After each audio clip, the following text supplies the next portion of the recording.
eliminate vacant buildings, house the homeless, combat drug addiction and mental illness, and mitigate teen violence. $4 billion? Where? And I am the no-cap candidate. Those are trees. That is vegetation growing out of the wall of this building. There's a metaphor there, but I don't have the emotional bandwidth to unpack that right now. Over the last several years, I've seen a lot of self-congratulatory optimism delivered from lecterns a lot less commercially branded than this one. Yet somehow, those remarks have always managed to be even more self-promoting, even more self-indulgent, and always delivered atop your taxpayer dollars. I'm at the base of the Central Warehouse, Albany's multi-generational eyesore, the demolition of which I was first to demand in print years ago, at a time when the very dignitaries who've repeatedly assembled in this monstrosity's shadow insisted that it couldn't be done. Darius Shanifer mocked me for so suggesting. Chris Churchill, the oracle from Menands, declared that it was an infeasible pipe dream. And they're just a small subset of a commentariat who endeavored to hold the inevitable at bay until reality decided to speak up. Good. It's time our city skyline is freed of this testament to municipal impotence. But an accounting is in order, because this blight is a warning of what's about to happen to our capital city. On Tuesday, August 19th, that excavator was on hand to smash its way through a non-load-bearing doorway. It was a made-for-TV spectacle intended to show, finally, that demolition had begun.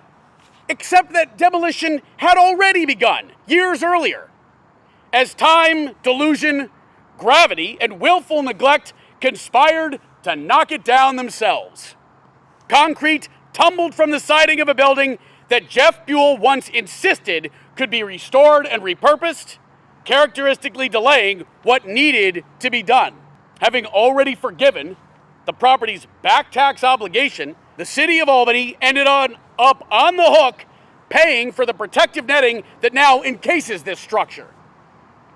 And now, with no official cameras rolling, the silence of that excavator tells you all that you need to know. Ladies and gentlemen, don't get it twisted. The community workshops staged by consultants from California who've been paid more than $1 million to solicit citizen input as to how to spend $200 million on downtown Albany are just as performative as last Tuesday's on-site press conference. I'm not complaining just to hear myself talk.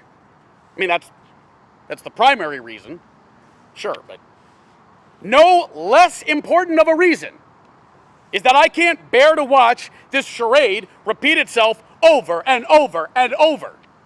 Of course I'm ecstatic that the Central Warehouse is finally coming down. Maybe. Of course I want to dismantle 787 and restore Albany's access to the Hudson. Of course I want a renovated New York State Museum befitting the rich historical legacy of our Empire State. Of course I want a riverside canal that snakes its way through a new inland marina by the grandiose former D&H Railroad building, then connects to an unearthed Erie Canal Lock number 1. But more than any of that, I want to alleviate the suffering that occupies our streets and repels those who would otherwise enjoy the promise of all these grand ambitions. A renovated museum, an excavated Albany waterway, a buried 787. The promise for these and other projects will never be realized as long as 873 vacant buildings blight a city crawling with panhandlers.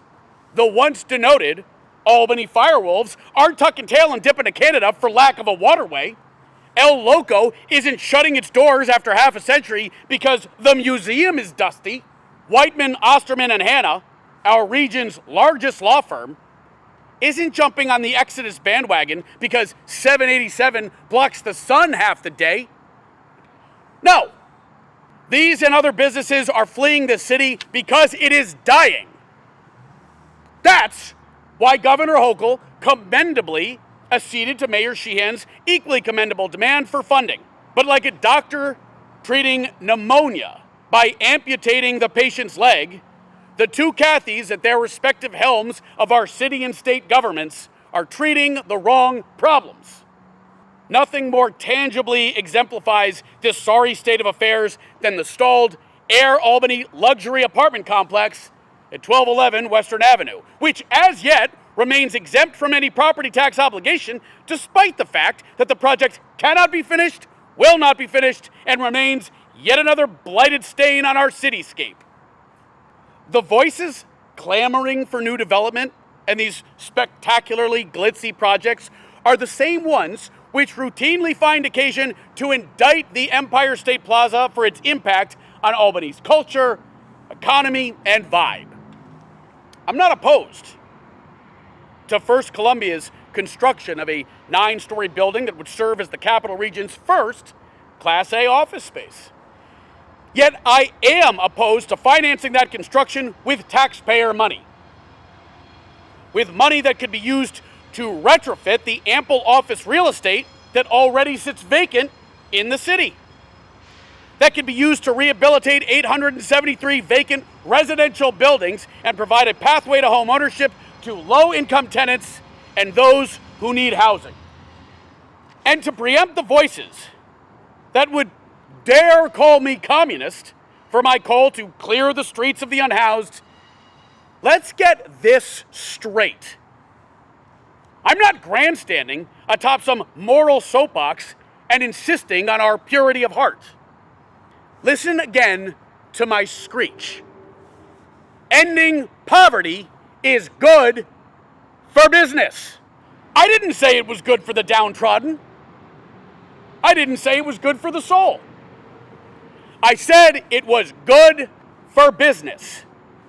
And if you don't see how clearing the streets of the unhoused will improve the economic prospects of my business, if you can't see how providing for the basic needs of those who might someday be equipped to become my customers, then you are the anti-capitalist.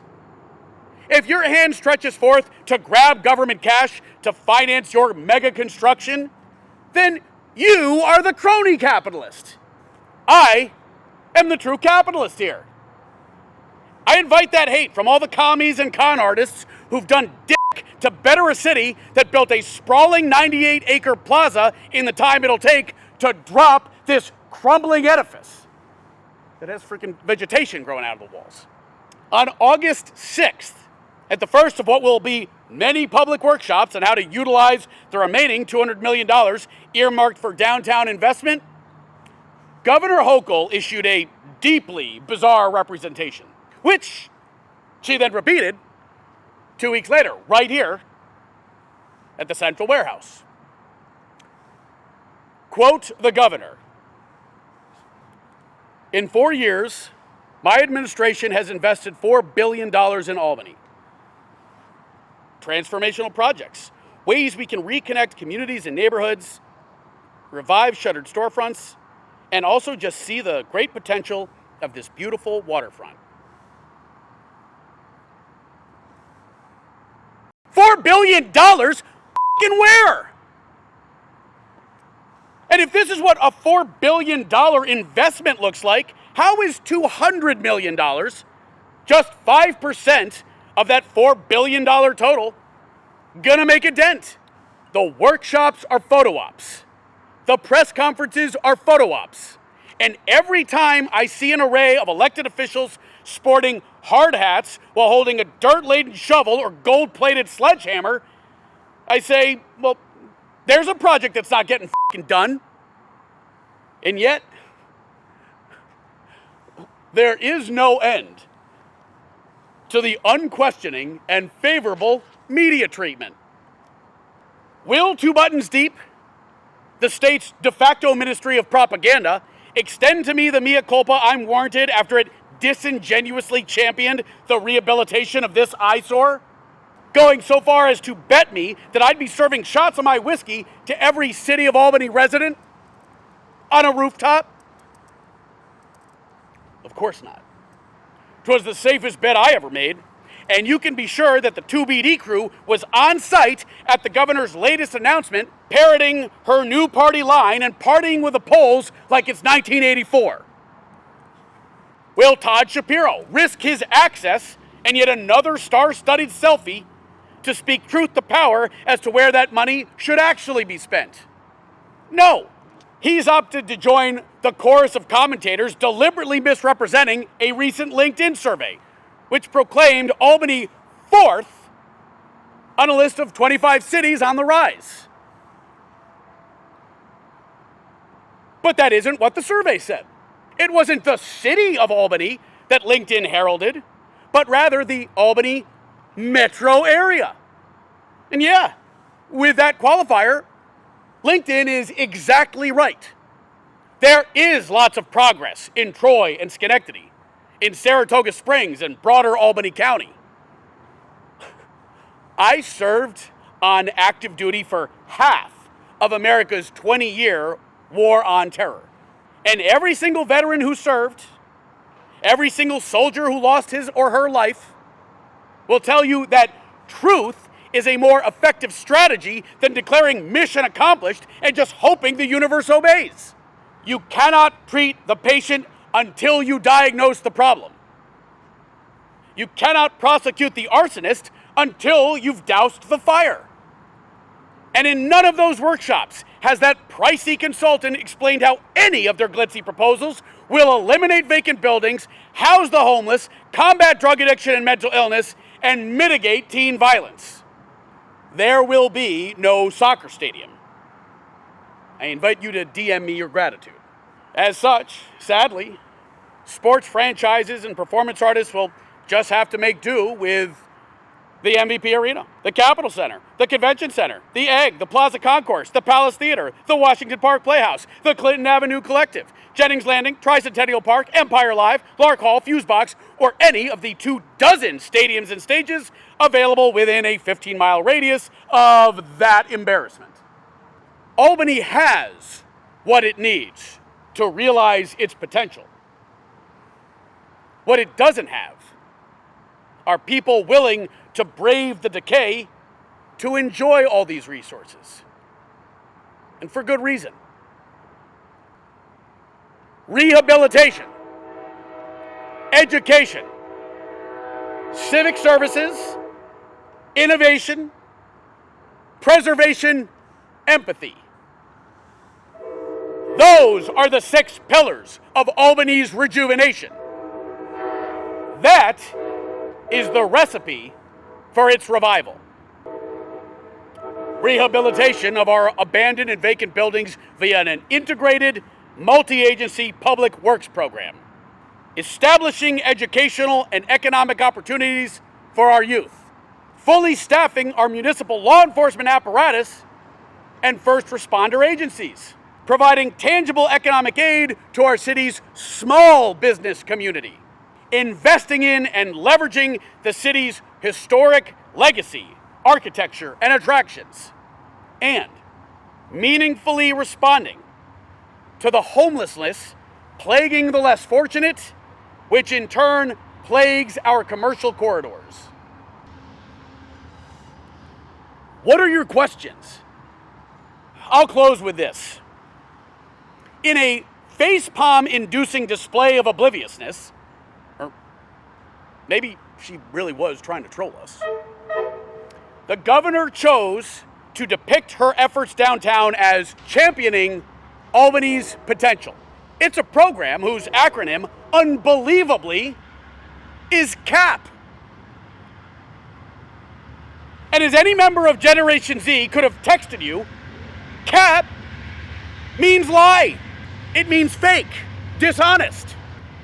And our politicians are capping about their investment in Albany. Did I use that right? Thomas, did I use that right? Seemed right. Renovating the museum will not save our city. $200 million is not enough to revitalize downtown. A waterway will not dissuade the youth who lack meaningful opportunity from resorting to gun violence. Street-based clinical intervention teams are not an effective response to homelessness. We do not have enough police to suppress petty crime. My name is Jesse Summer, and I am the no cap candidate. And I told you so about the central warehouse. Duh.